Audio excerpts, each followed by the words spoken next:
अहोई माता को माँ पार्वती का स्वरूप माना जाता है। इन्हें बच्चों की रक्षा करने वाली देवी कहा जाता है। ये व्रत माताएं अपने बच्चों की लंबी उम्र और सुख समृद्धि के लिए करती हैं। इस दिन सुबह स्नान करके व्रत का संकल्प लिया जाता है और दिन भर निर्जला या फलाहार करके व्रत रखा जाता है।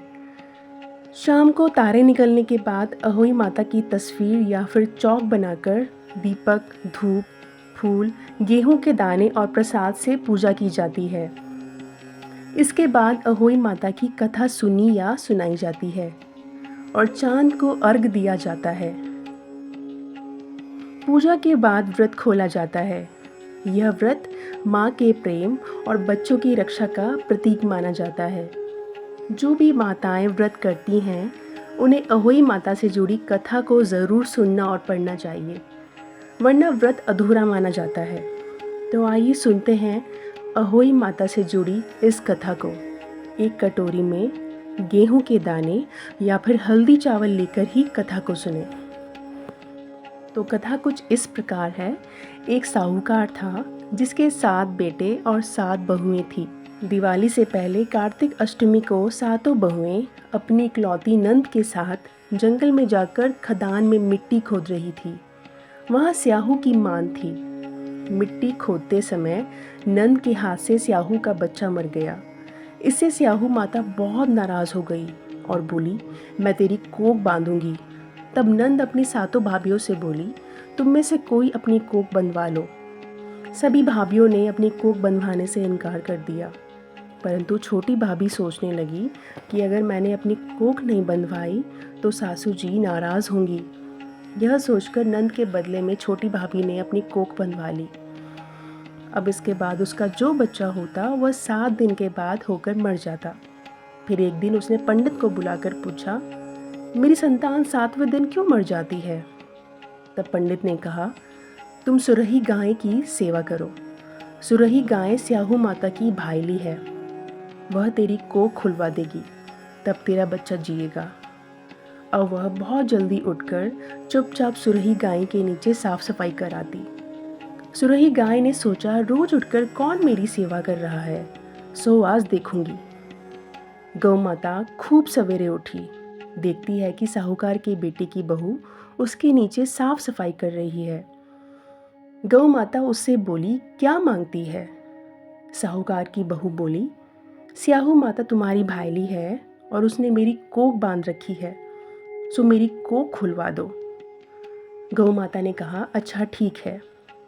अब तो गौ माता समुद्र पार साहूकार की बहू को अपनी भाईली के पास लेकर चल पड़ी।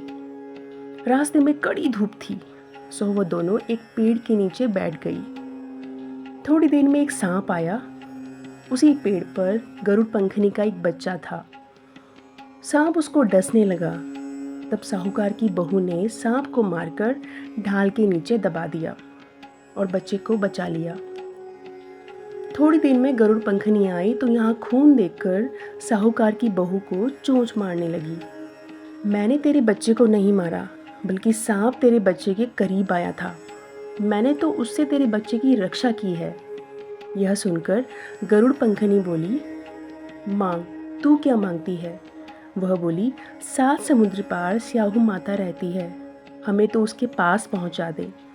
तब गरुड़ पंखनी ने दोनों को अपनी पीठ पर बिठाकर स्याहू माता के पास पहुंचा दिया। स्याहू माता उनको देखकर बोली, आ बहन, बहुत दिन में आई है।